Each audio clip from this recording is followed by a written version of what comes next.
In this video, we are going to solve quadratic equations by completing the square. Let us look at our first problem. We have x squared plus 2x minus 5 is equal to 0, and we want to solve this equation by completing the square. So the first thing we're going to do is we're going to add both sides by 5.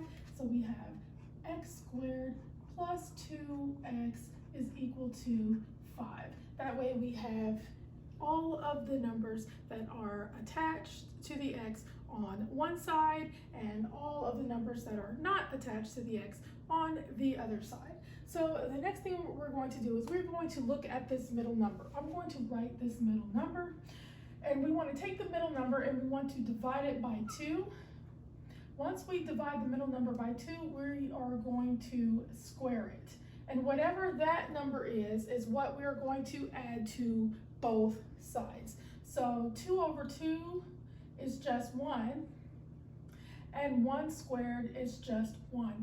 So we are going to rewrite this equation and add 1 to both sides. So we have x squared plus 2x plus 1 is equal to 5 plus 1.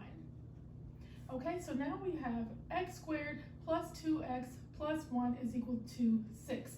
Now we are going to factor the left side of the equation, so we get x plus 1 is equal to 6.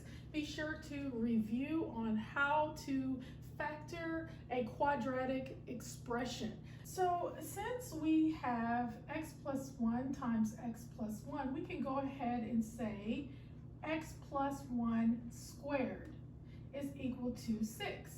Okay, so now we want to take the square root of both sides, so we get x plus 1 is equal to plus or minus the square root of 6, which means we have x is equal to negative 1 plus or minus the square root of 6, which means we have x is equal to negative 1 plus root 6, and x is equal to negative 1 minus root 6. Okay, and that is how you do the first problem.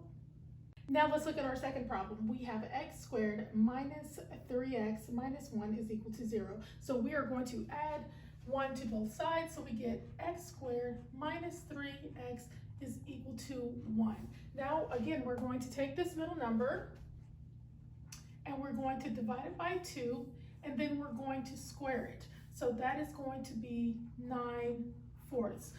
So 9/4 is your magic number, and we're going to add that number to both sides. So we get x squared minus 3x plus 9/4 is equal to 1 plus 9/4.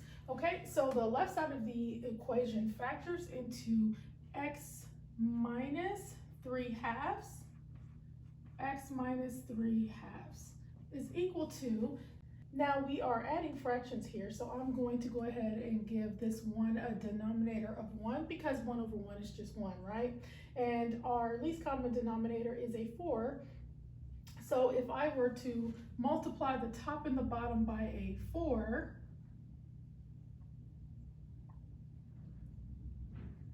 we will get 4 over 4. So now that we have a common denominator, we can just add the numerator. So 9 plus 4 is 13, all over 4.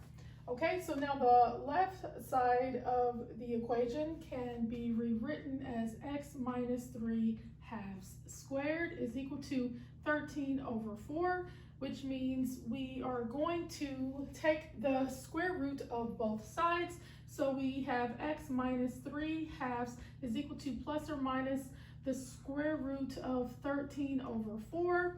And so we have x minus 3/2 is equal to plus or minus the square root of 13 over 2, because the square root of 4 is just 2, but we can leave the square root of 13 as is.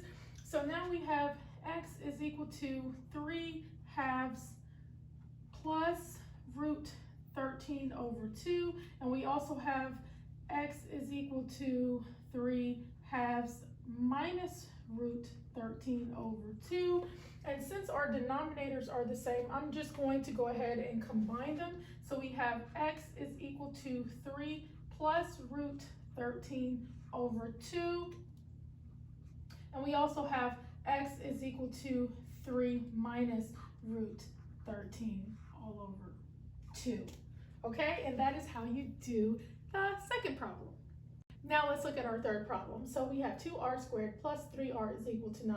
Now the first thing we want to do is we want r squared to have only a coefficient of 1. So we need to get rid of the 2 first. So if we divide the left side of the equation and the right side of the equation by 2, we get r squared plus 3/2 r is equal to 9/2. Now what we're going to do is we're going to look at the number that is attached to the r. We're going to divide it by 2 and then square it. So 3/2 divided by 2 is 3/4. So we are going to say 3/4, and then we're going to square it, and that gives us 9 over 16. So we are going to add 9 over 16 to both sides. So we get r squared plus 3/2 r plus 9 over 16 is equal to 9/2 plus 9 over 16. So now the left side of the equation factors into x plus 3/4, x plus 3/4. Now again, we need a least common denominator. Our least common denominator is 16, so we need to multiply the top and the bottom by an 8 in order to have a common denominator. So 9 times 8 is 72, and then we get over 16 plus 9 over 16. So now the left side of the equation can be rewritten as x plus 3/4 squared is equal to, and now we're just adding the numerators together. So 72 plus 9 is 81. And then we have over 16. Now we need to take the square root of both sides. So we get x plus 3/4 is equal to plus or minus the square root of 81 over 16. Okay, all under square root. Okay, so now we are going to go ahead and simplify the right side of the equation. So the square root of 81 is 9, and the square root of 16 is 4. So I can just go ahead and say x plus 3/4 is equal to plus or minus 9 over 4. And so now we just subtract 3/4 from both sides. So we get x is equal to negative 3/4 plus or minus 9/4. So we have the same denominator. So I'm going to, let's come out to the side here and finish rewriting.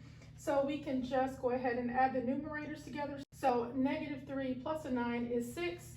So we have x is equal to 6 over 4. And we also have x is equal to, so we have negative 3 minus a 9 will give us a negative 12. So we have negative 12 over 4. Now these can simplify a little bit more. 6/4 reduces to 3/2. And negative 12 over 4 reduces to negative 3. Okay.